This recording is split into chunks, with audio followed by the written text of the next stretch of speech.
Hi everybody and welcome back. For those of you just joining me for the very first time, my name is Mirika Mayo Cornelius. I'm an author and blogger, and you can catch me at marikacornelius.com at all times. Also follow me on Facebook, Twitter, and Instagram because I'm going to be putting stuff over on there that I'm not putting right here. So go ahead and follow the links in the description under the video, and don't forget to subscribe to my YouTube channel. All right, and if you want notifications, hit the little bell, and every time I'm on uploading, you'll be on with me and you can chat. I talk back. Okay, so what I'm going to be talking about today is how I pack things all up before I go on the road book touring. All right. For the last two videos, I've been talking about book touring, and I decided I might as well go ahead and say what I pack up, just to help out some folks who may not have gone on a book tour before. The one thing I do like to tell anyone going on book tour, any brand new authors who've never been on a book tour, state to state to state, is pack light. Okay, really light. Okay, and so first I'm gonna go over what I put in a bag. Now I generally carry bags, not purse, not little hand pocketbooks, anything I can hold in my hand. No, it straps around my body. Okay, because might lose it, whatever. And generally the bag I take with me to my book signing area, my table or my booth. Okay, it's gonna have things in there like easels and a whole bunch of other stuff, including my essentials. I take my essentials everywhere. I don't leave them in the hotel room. My essentials go everywhere with me, and the reason being is because anything could happen. Like, I might need to brush my teeth. I might need some floss. I might need to check myself for a minute before I do a selfie or something like that, or take a picture with someone. I may need some lotion or some hand sanitizer. So I'm going to show you the size bag that I normally carry that straps around me. And generally when I'm at my booth, I can just sit it down somewhere, or I can put it around something so I won't get stolen. People do steal. And most of the time, I've never gotten anything stolen. People are pretty decent people. You know what I'm saying? Nobody's just out to get you most of the time. So I have two types of bags.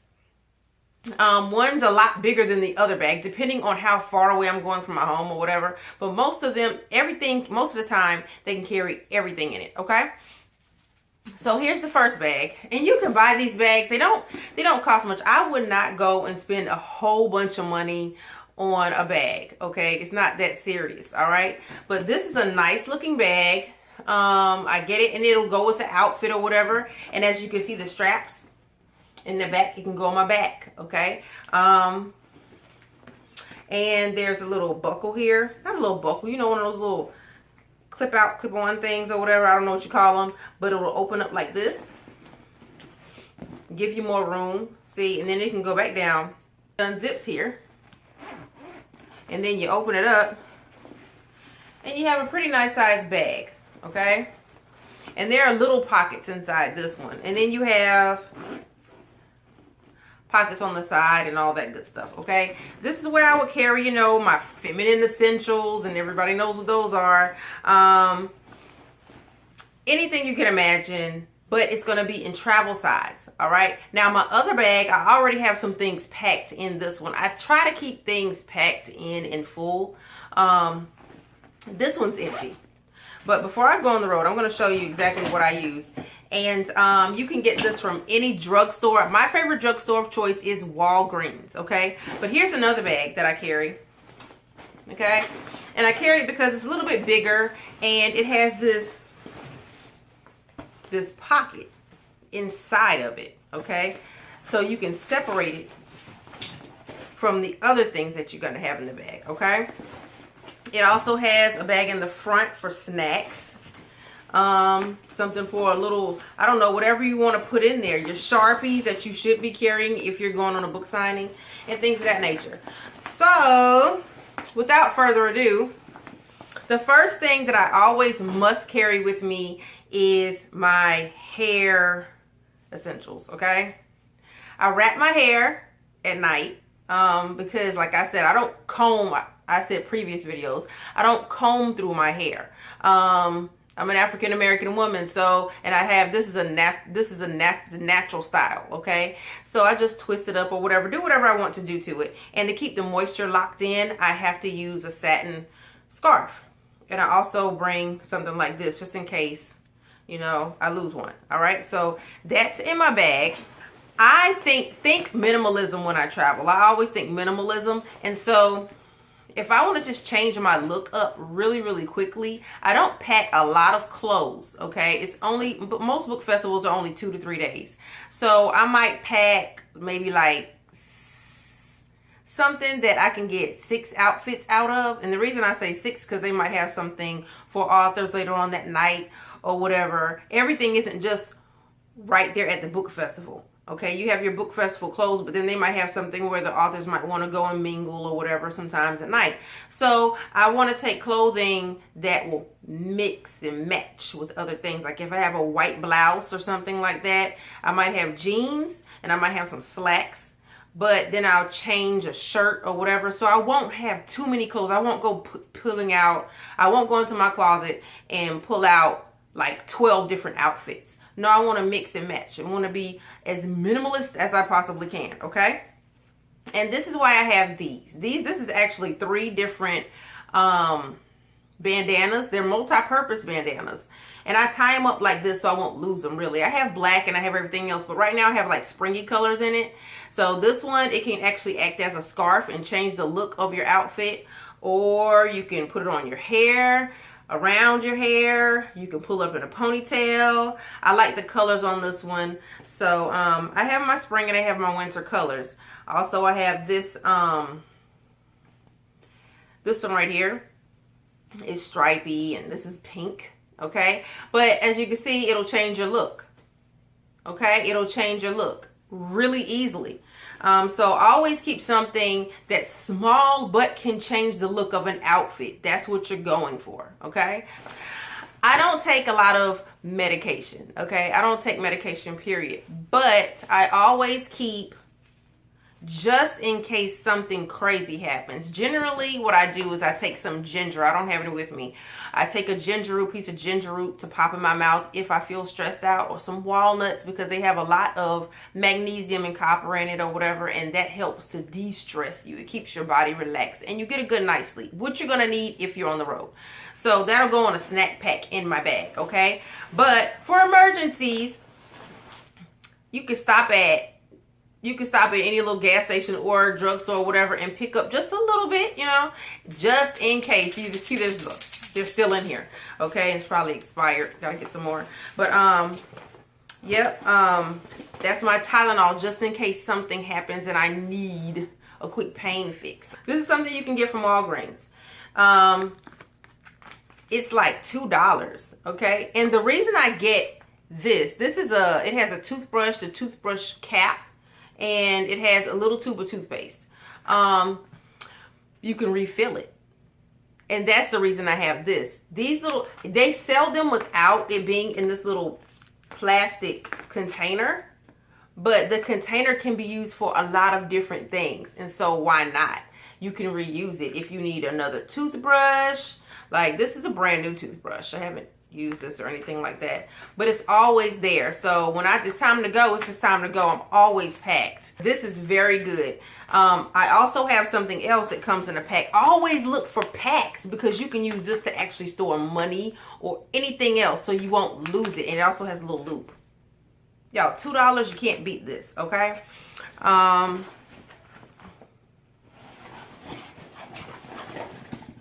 Okay, here's one I hadn't opened. A personal care kit, okay? I haven't opened this up because I hadn't used it. I recently got a new one, but it has everything in it, and you see the little pop. You just take this out right here. This can be used for cash holding, change holding, anything, because when you're out selling books, boom, you can have something like this. It snaps. You can fit it right in your pocket. But it has everything. If you need to nip and tuck or whatever, do whatever you need to do. You have your clippers, you have your tweezers, you have your fingernail file, clean out everything right there. Plus, on top of that, while we're talking about fingers, I should have something down in here. You're gonna probably be shaking hands. The last thing you want to do is look at someone and say, no, I don't want to touch you. Okay. It's cool. People are people. Everybody has germs. So go ahead and shake hands.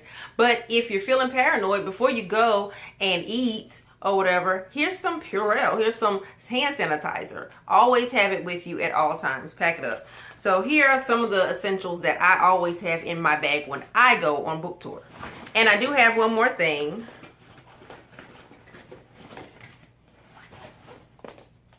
Your first aid.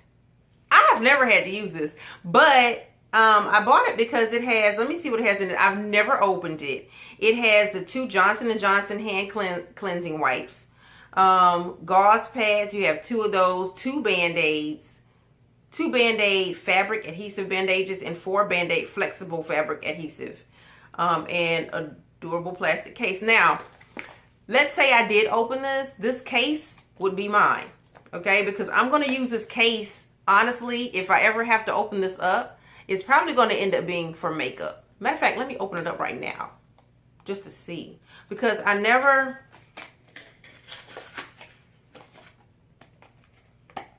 It has Johnson & Johnson on. Now, Johnson & Johnson has been in some trouble, okay? I don't put on Johnson & Johnson products because they got caught with some... They're in some lawsuit with some cancer causing agents with that doggone, with that powder and stuff. So I don't use any Johnson & Johnson products except for, you know, if I need a Band-Aid or something. Hopefully that doesn't kill me or cause cancer or whatever. But wow. So here's all the stuff in it, and I'm gonna put it back in there. But look though, you can't put makeup in here. Yes you can, darling. Minimalism, okay? Once you're finished, matter of fact, you can put these in your bag and use this for makeup. I might do that. I don't wear a lot of makeup anyway. Most of the time. I have on makeup today. I had to go to an event. So, yeah, I have on makeup today. But, another thing that I do carry with me, and this will be in a bag separately, is my Shea Butter. I do my hair with Shea Butter. I lotion myself with Shea Butter. I Shea Butter my eyes before I go to sleep. I do everything with Shea Butter. My feet, everything. Like, everything is Shea Butter. I love this Shea Butter, okay? Right after I get out of the shower, Shea Butter, okay? It's really good for my skin. It's all natural. It goes right in my bag.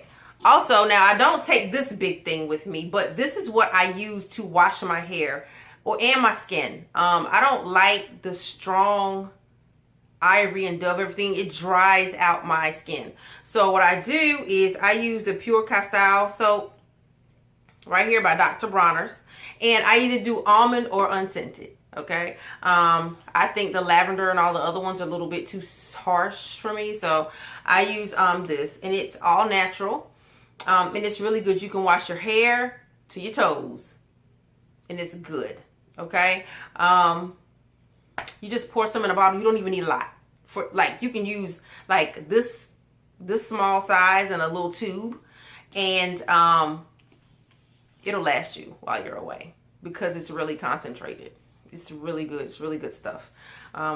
This whole bottle probably costs between $12 and $15 depending on where you live, but this lasts a while. Okay, good stuff. Take this with me all the time. Let me go ahead and get into the book festival though, because when it comes to the book festival, there are a lot of things you want to have with you when you're on tour that besides just your essentials, you need to make sure your booth and your table is stacked right. So I'm going to tell you some stores that are really, really good that are going to be your best friend before you go on book tour. That's Michael's, Party City, and the Dollar Tree. Okay, save a lot of money using those stores. Michael's has these little easels. Okay, if you're going to prop up your books, which you need to prop up your books, or you're going to be using your books to prop up your books. And there's nothing wrong with that. You can use your books. You can stack up your books that you take on book tour with you. And then you can put books in front of the books. However, if you just want to have, you know, a nice little setup on your table, take these. These are little easels. You get these at Michael's, are really, really cheap. You can lay your book back like it's chilling, riding dirty, or you can have them sitting up like they're a soldier. Okay, so either way, but these are really good. More than likely someone else is going to ask to borrow them because they forgot them. These are really popular to have if you're going on book tour, because it allows you to position your book so that people walking by can see it every angle. You can have one turn this way, this way, this way, this way, where you can't do that if you're just leaning your books up against other books. Okay, so it's very versatile. I take maybe 4, 5, 6 of these at a time, depending on how many books I'm taking with me. Okay, and these can also fit in your bag. They're really, really small, simple to use, and flexible. Okay, another thing that you want to take with you is a tarp. Okay, you might not get a fancy tarp. I don't think you need a fancy tarp. To save some money, what you want to do is you want to make use of Party City or either the Dollar Tree. They have these plastic tablecloths. You're going to need a tablecloth anyway, okay? Because you don't want to put your books down on just a bare table. Trust me, you're going to be the only one there with the bare table putting your books out, okay? You want to decorate your table, so get a cloth, whatever color you want, black, red, yellow, blue, black, white, orange, green, purple, brown, or gray, doesn't matter. Put it on your table, and that's just for your table. So, but get like maybe 4 or 5 more. They're only $1. Okay, get 4 or 5 more. The Dollar Tree sells them for $1. I think Party City may be selling them for like, I don't know, maybe $2. But get them. I think the ones made at Party City though are better quality than the ones at the Dollar Tree. But if you're in a hurry, Dollar Tree. Okay, I like the ones at Party City better. But they're plastic tablecloths. And what did I just do to my hair? Okay, and you put them on your table. One of them, maybe 2, but because you don't pack up overnight, they have security watching your books. You leave your books on the table. If it's an outdoor festival, you don't know if it's going to rain. It may even rain while you're there. Here's what you do. You turn your tablecloths, the waterproof tablecloths, into your tarp. Hello. You can actually cut the ends, the corners of the tablecloth, and tie them around the table, and it fits securely atop your book. So as the rain is coming down, it won't wet your books up, okay? Your books will not be soaked, all right? So that's just, you don't have to buy one of those fancy tarps. You can just go through and just get some tablecloths and do the job for you. Make sure they're waterproof, okay? Don't buy the fancy cloth cotton, okay? Water goes through cotton. Get the plastic, all right? Don't try to be too fancy. It's really not that serious. Also, speaking of your books, take enough books to the book festival. The last thing you want to do is go to a book festival and you're like, okay, I'm only going to take 30 books, and you sell out in 5 hours, okay? And then you have 2 more days to go on the festival and you have absolutely nothing, all right? Don't do that to yourself. Take enough books. And while you're taking enough books, make sure you have, number 1, your Sharpie, not an ink pen. Sharpies. Take about 3 or 4 Sharpies. The reason being is because that's what you want to autograph your books with. You do not want to use a pen. Okay, you can if you want to, but it's much better to use a Sharpie. It's bigger, it's bolder, and it's harder to mimic your true autograph or signature. Okay, you don't want people going out mimicking your stuff and signing your books for you. Okay, don't do that. And if you make a mistake signing something, it really doesn't matter, because guess what? It's a thick Sharpie. I'm not talking about the thin Sharpie, the thin little pointy. I'm talking about the husky one, okay? The thick Sharpie, okay? Make it black, red, whatever color you want. Hey, I do mine in black, all right? Also, remember we were talking about the rain and your books and how you want them not to get wet. Well, you want to take a, what do you call those? A hand truck. You want to pack a hand truck in your trunk, okay? They have different types of hand trucks, but my favorite one is the hand truck where you can pile, like, it's like a platform you can put like a load of books on. Like you're at a hotel and they come and help you out of your car, those type of hand trucks. They have foldable kind. They have the foldable kind you can buy and slide into your trunk. Or you can just get a regular hand truck where you just pile one on top of the other and you just pull it from behind you like that. You can get that one. I'm sorry, I don't have the technical term for it, but you know what I'm talking about. They both slide into your trunk really well. The last thing you want to do is be carrying a bunch of box books to your table, and then you're going to dread taking them back to the car. And what if it's raining? You're going to need those boxes and things covered, and you're going to have to put a tablecloth on it and all that stuff, and you're going to have to carry it all back in your arms looking crazy. Okay, and guess what? Yeah, you can borrow a hand truck, but guess what? They have stuff to do as well. They don't have time to wait on you. They're ready to go as well. So yeah, with the networking, but networking might not get you a hand truck. So just go ahead and get a hand truck pack. Do not forget that. All right. It'll make your life much easier. Another thing, maps. All right. Don't always trust your navigation system. Maps. Don't forget to pack a regular map, like the old school maps. I'm old enough to tell you, the old school maps. We didn't have navigation systems in our cars when I was growing up, and we didn't have MapQuest and, you know, all that stuff on the internet. Matter of fact, we didn't have the internet in our homes when I was growing up, okay? So when we went traveling, we had the map. I'm talking about a real map with like the roads and the interstates and everything, and you got to have it up to your face to follow the road and everything and tell you where to get off and get on at. That type of map, okay? Pick it up from a gas station or something like that, and keep that in your glove compartment or in your bag. Okay, because honestly, you may need it. The navigation systems change. If you have not updated your navigation system, guess what? You might be going down a road that's blocked or whatever. Sure, you have your phone navigation system, and I really do like that, but still always take your map, because what if something happens to your phone? You see what I'm saying? And MapQuest, you know, the directions just might be dead wrong. Okay, so take the map. All right. Tell you a story. We didn't have a map, and this is why I really do stress taking a map, because you might turn off on A street and you should have turned off on B street, and A street will get you killed. Okay, so this is what happened to my husband and I. We were traveling to Memphis, to the book festival in Memphis. We were going down a street, I want to say Lamar Avenue. I'm not sure what it was. I know it started with an L, but it was late at night, and we were a little confused. We left home late, and we're like 6 hours away from Memphis, 6-7 hours away from Memphis. Okay, so we left home late, and we were supposed to be at the book festival in hours. All right, but it was dark, completely dark on the road. We had no map, and the directions we had, we didn't have a navigation system. The directions we had were wrong. So we pulled over at this 24-hour gas station or whatever, right? And because the reason why we pulled over, even though it was dark and we were lost, and there was really no one on the street, like absolutely no one. So we pulled over because there was an officer, a cop.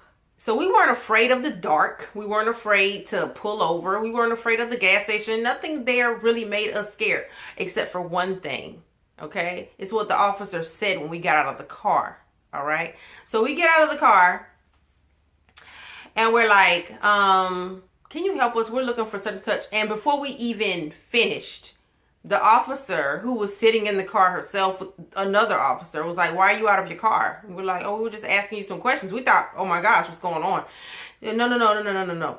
You need to get back in your car. What the flip? So immediately the Twilight Zone. Okay, we were like, all right, tomorrow. No, get back in your car. You're going the right way. Just keep going down the street. Don't stop. Do you understand? Do not stop. And I'm like, what the flip? So I'm thinking, you know, where the flip are we? Like, I'm nervous at this point. So we get back in the car. Just hurry up. Get back in your car. Do not stop. You're going the right way. Just keep going. Do not stop on this road. You know how long that road is? So literally, we were running lights. I don't know. I didn't even look. If the officer said don't stop, we're not stopping. Okay? Don't stop for anyone. That's all I heard. And we locked the doors and everything. We were out. All right? So that's what I mean. Like, make sure you have the proper directions and you trust those directions, because you don't want to end up in a place that'll get you killed. All right? because obviously we were in danger and we had absolutely no idea we were in danger. Okay, until we figured out we're in Memphis. And that was our first time in Memphis. And I have a lot of family members who live in Memphis. However, I don't know what a flip they were. So so I don't know what a flip they were. I don't even know them. That's my granddad's side of the family. But yeah, we had no idea. We had no clue that we could have been robbed or ganked or whatever on that road if it weren't for that cop telling us. So props to that cop. So that's pretty much how I pack and the other things that I take with me on my book tour. Hopefully, if you're a first-time author and you've never been on book tour, yeah, it's pretty exciting. But guess what? Make sure you pack and pack right and also light. Okay? Take care.